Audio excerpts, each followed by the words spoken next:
E aí, pessoal, vamos resolver mais um exercício de física, hoje falando sobre campo elétrico. Vamos lá. Uma gotícula de óleo de massa m igual a 9,6 vezes 10 a menos 15 quilos. Já dá pra ver que é uma gotícula mesmo, uma massa bem pequena. E carga menos 3,2 vezes 10 a menos 19 coulomb. Cai no vácuo. Então, liga-se um campo elétrico vertical para baixo, como está aqui no desenho, vertical para baixo.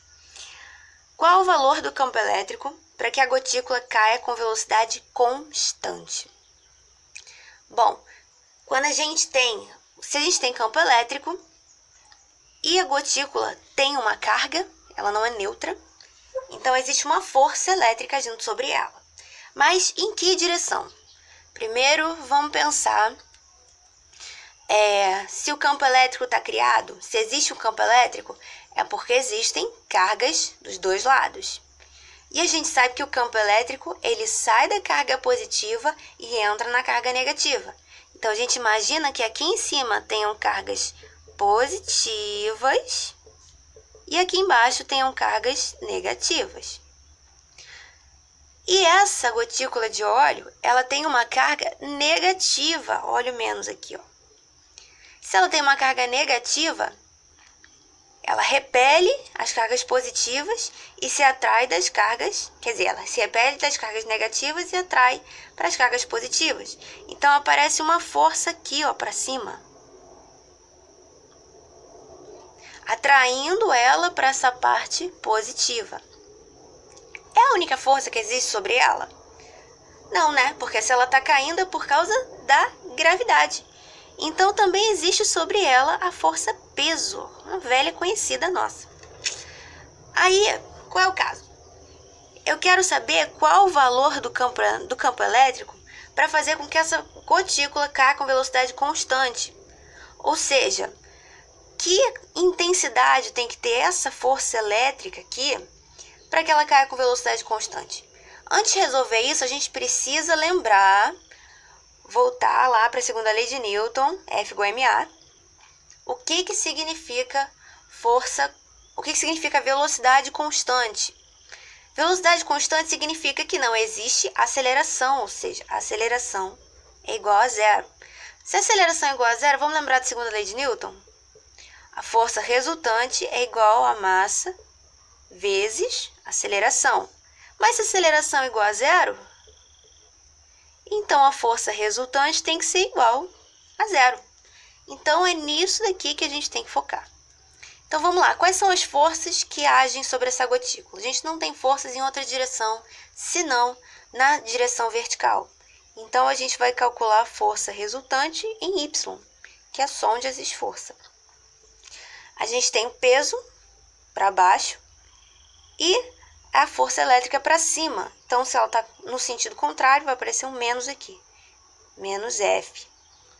E a força resultante, se eu quero uma velocidade constante, a força resultante tem que ser zero. Então, o que eu vou fazer com isso aqui? Eu vou pegar esse F que está aqui negativo e vou jogar ele para o outro lado positivo. Então, eu vou ter peso igual a força elétrica. E agora, a gente vai ter que lembrar outro jeito de escrever o peso e outro jeito de escrever a força elétrica. Bom, quem é bom de memória aí vai lembrar que o peso a gente escreve como mg, massa vezes aceleração da gravidade.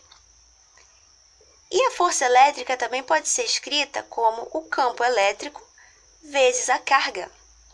E é essa equaçãozinha que a gente vai utilizar, que vai ser muito importante para a gente. Por quê? Porque a pergunta é qual é o campo elétrico. E essa equação já tem o campo elétrico, então a gente só precisa dele.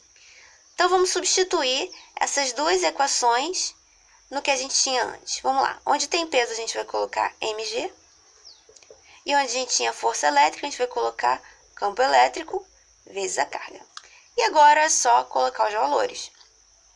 A massa, o exercício disse para a gente quanto valia. 9,6 vezes 10 a menos 15. Então, fica aqui. 9,6 vezes 10 a menos 15. Vezes a aceleração gravitacional, que a gente sempre considera 10 metros por segundo ao quadrado, lembra? Vamos considerar de novo. Isso igual ao campo elétrico, que é o que eu quero descobrir, vezes a carga. De quem? A carga dessa gotícula. Que o exercício também diz pra gente. Menos 3,2 vezes 10 a menos 19. Então, eu vou ter menos 3,2 vezes 10 a menos 19. E é isso aí, a gente tem uma equação, uma incógnita. Então, o nosso objetivo é isolar a incógnita, que no caso é o campo elétrico. Tudo isso aqui que está multiplicando o campo elétrico vai para o outro lado dividindo, junto com o sinal de menos. Então, eu vou ter 9,6 vezes 10. Aí, olha só. Aqui não tem nada, não tem expoente nenhum, a gente sabe que é 1. Bases iguais, repete a base, soma expoente. Menos 15 mais 1, menos 14. Isso dividido por tudo isso aqui que estava aqui multiplicando, foi para o outro lado dividindo. Menos 3,2 vezes 10 a menos 19. Isso é igual ao campo elétrico. Vamos continuar resolvendo. Bom, primeiro, 9,6 dividido por 3,2 é igual a 3. Porque se você for ver, ó, 3,2 vezes 3 vai dar 6 desse lado, 9 desse lado. Então, aqui fica menos, o menos continua, não pode sumir. 3 vezes. Aí, olha só, bases iguais de novo, só que aqui dividindo. Então, eu repito a base e subtraio o expoente. Então, eu vou ter o expoente de cima, que é menos 14, menos o expoente de baixo, que é menos 19. Isso é igual ao campo elétrico.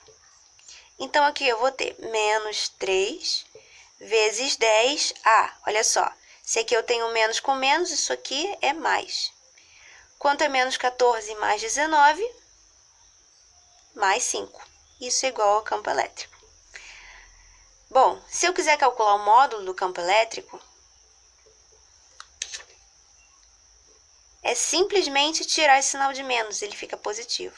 Eu vou ter 3 vezes 10 a 5 volts por metro. Esse aqui é o módulo do campo elétrico. Por que eu calculei o módulo e tirei o menos? Porque o menos, nesse caso aqui, o sentido físico para a gente seria que o campo elétrico está apontando para baixo. Se o campo elétrico estivesse apontando para cima, a gente teria um campo elétrico de valor positivo. Então, para a gente não ficar se preocupando com para que lado ele está apontando, a gente calcula o módulo e dá só a intensidade do campo elétrico. Nesse caso, é 3 vezes 10 a 5. 3 vezes 10 a 5 seria 300.000 volts por metro. Para não colocar um número muito grande, a gente deixa a notação científica. E é isso aí.